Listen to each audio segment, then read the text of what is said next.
काय नाव सर आपलं? माझं नाव गिरीश सुधाकरराव जोशी. गिरीश सुधाकरराव जोशी. कुठून आलात आपण?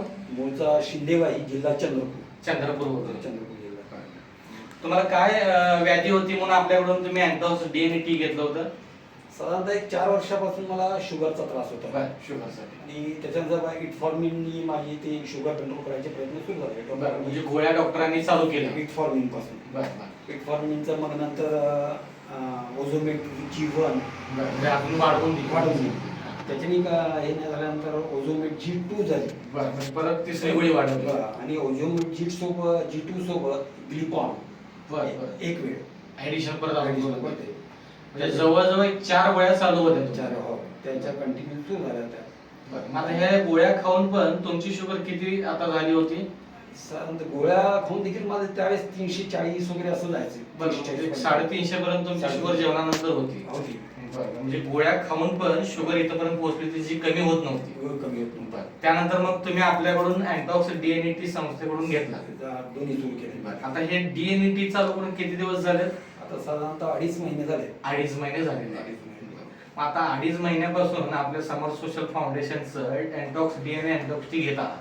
तर डीएनटी घेतल्यानंतर तुम्हाला आता काय वाटते? काय काय रिपोर्ट मध्ये चेंजेस वगैरे झाले? खूपच छान आहे. म्हणजे मी टोटली स्वतः समाधानी आहे. डॉक्टर साहेबांशी बोललो, डॉक्टर साहेबांनी दाखवलं ते.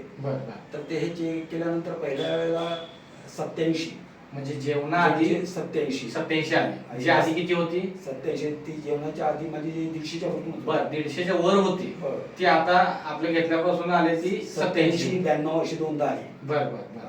आणि हे घेतल्यापासून तो एक तर फायदा आहे. आणि जेवणानंतरची शुगर किती होती आधी? 300 350 पर्यंत. 350 पर्यंत. आता हे घेतल्यानंतर ती साधारणतः 130 ते 150. अभिनंदन. म्हणजे जी 350 पर्यंत जाऊन पोहोचली होती. आणि जी गोळ्या घेऊन पण आपली शुगर काय होत नव्हती, कमी होत नव्हती. पण आता आपण ह्या अँटॉक्स डीएनटीचा वापर करून जवळ 2.5 महिने झाले. आणि 2.5 महिन्यानंतर तुम्ही जो रिपोर्ट काढलेला आहात त्या रिपोर्ट मध्ये आपल्याला आता शुगर दिसते जेवणानंतर 130. जेवणानंतर 130 ते 130. म्हणजे जवळपास आपण नॉर्मल रेंज वरती आलेलं दिसतोय. मग हे रिपोर्ट तुम्ही डॉक्टरांना दाखवले का? हो, सरांशी बोललो.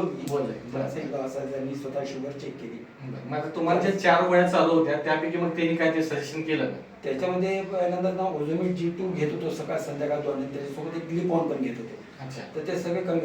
ओझोमेट G2 जे आहे त्याच्यातली अर्धीच गोळी आहे सर. म्हणजे ज्या 4 गोळ्या चालू होत्या त्यातल्या जवळजवळ 3.5 गोळ्या कमी केल्या. आता फक्त अर्धी गोळी दिवसातून एकदा घ्यावी लागते सांगत होती. ती पण कमी केली त्यांनी. त्याच्यानंतर आता त्यांनी हे मेटफॉर्मिनची एक गोळी साधी ती फक्त एक गोळी आता फक्त चालू ठेवली. बरोबर. म्हणजे डॉक्टरांच्या सजेशन नुसार आपल्या झालेल्या ह्या चेंजेस नंतर डॉक्टरांनी 3 गोळ्या कमी केलेल्या. मग एकंदरीत तुम्ही आपल्या अँटॉक्स डीएनटी वापरताय तर ह्या आपल्या समर सोशल फाउंडेशनच्या मधुमेह अभियानासाठी तुम्ही समाधानी आहात का? 100% समाधानी. म्हणजे मला खरंच आनंद वाटला तेव्हा की ज्या गोष्टी होणार नाही असं सांगत होते पण ह्याच्यामध्ये आज 2 महिने 2.5 महिन्यातच तुम्हाला इतके मोठे बदल जाणवत आहे. तर ही व्हिडिओ आपण अनेक ग्रुपवरती अनेक लोकांपर्यंत पोहोचवली तर तुमची काही अडचण नाही.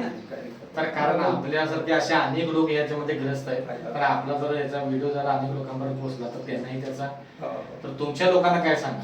मी स्वतः बऱ्याच लोकांना याचं सजेशन देत आहे. हे घ्या. मी माझ्या भावांना पण दिलं आहे आणि आंध्रातले वगैरे काही माझे मित्र आहेत. अनेक लोकांना सजेस्ट करून त्यांना दिलेलं पण आहे. हो, स्वतःहून सांगितलं त्यांच्या आधी वगैरे. आणि खरंच समाधान आहे 100%. तर आपल्या समर्थ सोशल फाउंडेशन कडून तुम्हाला अशाच निरोगी आणि फिट आयुष्य जागो हीच ईश्वराची प्रार्थना. नमस्कार. धन्यवाद.